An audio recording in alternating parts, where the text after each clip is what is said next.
Hello and moin moin ladies and gentlemen, Donspektor here with another Donboxing, and for you today I have something from our very good friends at Rose Technics. I have the Rose Technics Earfree I5 I have here.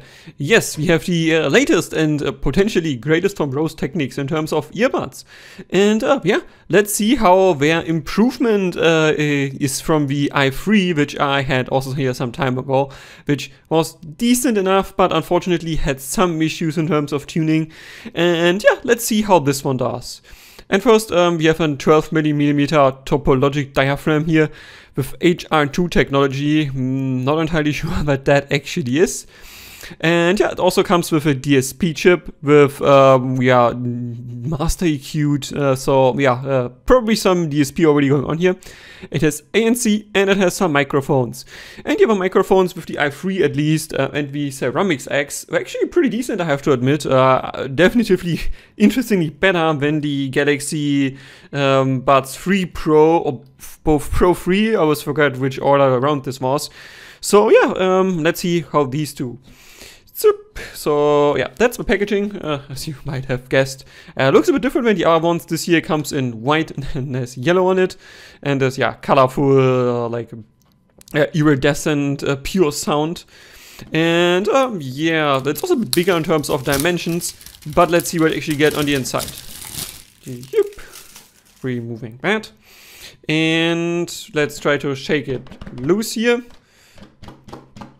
I said, oh no, we can't. It's still, okay. Stupid me. We still need to cut the glue thingies here. And now we should be able to, yeah, just shake it out. Very good.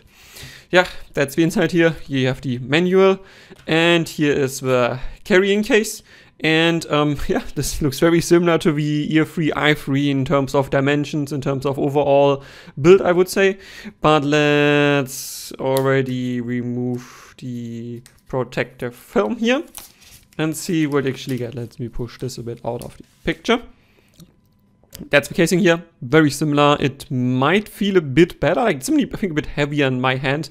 It's absolutely metal though. So the other one I think used thinner metal or something like plastic that was brushed like metal. This one definitely is real metal. I can tell you by the feel, the heft in the hand, and also by the coldness of it. Also the corners I think are slightly smoother than on the i3 here. And at the bottom actually we get, I think this is Phillips head, or how these are called, screws. So actually this would be maintainable. USB-C here, not exactly flat, but also slightly recessed, but should be flat enough. Capacity here says 500 milliamperes. And yeah, overall this feels good in the hand. Let's see how it looks when we flop it open. Okay, that is a very crunchy closing sound. Okay, that is, I like that. And then on the inside here, this looks very similar to the Earfree i3 here. So on this, on the inside here, plastic, like kind of smooth, shiny. And also the bud itself is smooth and shiny.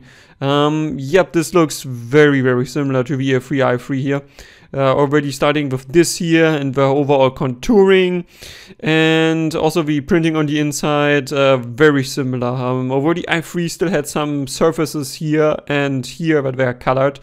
This is lacking these surfaces, so it's just basically overall plastic. The bottom though looks a bit different. I think the stem might be a bit different from the Earfree i3 to the i5. Build quality wise, well, they're pretty much the same. So it's like plastic, like not in a bad way, but also not the good plastic. Feels a bit light in the hand. Charging contacts here at the bottom. I did have no problems in terms of charging with the i3. And also the overall casing, how this is mounted, was good. And yeah, good enough. And here this one actually feels a bit more smooth. It still has some room to give. You can see it's wiggling. But generally feels a bit more sturdy in rear than the i3. Let's quickly take a look on the inside here. You can see charging contacts at the bottom. Should make a decent contact there. And maybe let's take a look at the front now. So yeah, that's the tip. And this one is more oval shaped now, as you can clearly see here. This is an M-shaped tip, or an M-size tip. And, interesting. Let me quickly check. No, there's no other groove here. So this might be a microphone on the inside or a tuning hole here. I have not seen anything similar so far. Very interesting technology going on here. Let's quickly check on the tip. No, actually there's nothing holding on to this.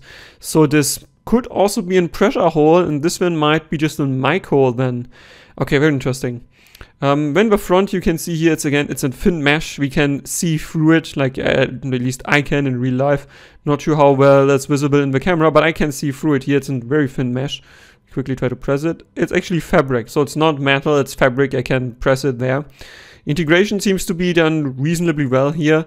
And yeah, I think that is already in terms of the earbud. It looks very similar to the Earfree i3. It maybe is a touch bigger. I have to really get the i3 out again to do an A-B comparison here. And yeah, it's an earbud, alright? So yeah. Then let me put these back and quickly check the accessories with you. So let's see what we get. If I am able to remove it. Actually, I am, easily even. And I assume this is just opened like this. Yep, just accessories on one side more.